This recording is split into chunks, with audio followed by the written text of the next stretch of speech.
Going on, Telangana political pitch పై మాటల యుద్ధం పీక్స్ కి చేరింది. ఒకరు సవాల్ విసిరితే ఇంకొకరు అంతకంటే ఘాటైన ప్రతి సవాల్తో వచ్చి మెట్రోని 122 కిలోమీటర్ల వరకు పొడిగించాలని తాము అంటుంటే బీజేపీ అడ్డుకుంటోందని రేవంత్ విమర్శిస్తున్నారు. మరి దీనికి బీజేపీ కౌంటర్ ఏంటి?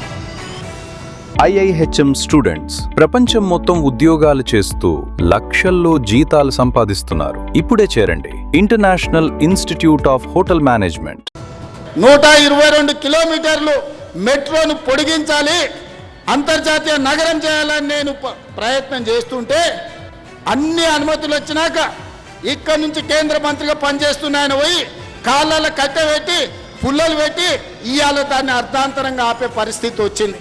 కేంద్ర ప్రభుత్వం ఇస్తున్నటువంటి కేంద్ర ప్రభుత్వ ఆధ్వర్యంలోని అనేక ఆర్థిక సంస్థలు ఇచ్చేటువంటి రుణాలతో ఈరోజు రోజువారీ కాలం గడుపుతున్నటువంటి కాంగ్రెస్ పార్టీ ప్రభుత్వము నన్ను పొలిమేరలో దాటనివ్వను, ఈ తెలంగాణ గడ్డ మీద ఎవడు పుట్టలే ఇంకా నన్ను ఆపేటోడు. మనోహర్ కట్టర్ గారు, నేను ఆ రోజు మనోహర్ కట్టర్ గారిని మాట్లాడాను. రేవంత్ రెడ్డి గారు ఒక రోజు ముందు నేను మా కోమలయ్య గారు మా ఎమ్మెల్సీ గారు మేము పోయి కట్టర్ మాట్లాడాం.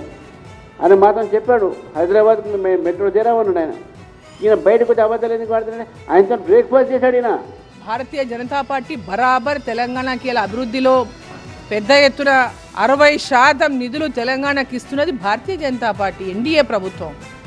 ఈరోజు కేంద్రంలో ప్రతి పథకంలో కూడా ఈరోజు రాష్ట్రంలో అభివృద్ధి జరుగుతూ ఉంది. ప్రతి తెలంగాణ రాష్ట్రంలో ఇవ్వాలంటే దానికి కారణం కేంద్ర ప్రభుత్వం నిష్పక్షపాతంగా తెలంగాణకు నిధులు ఇవ్వడం వల్లనే.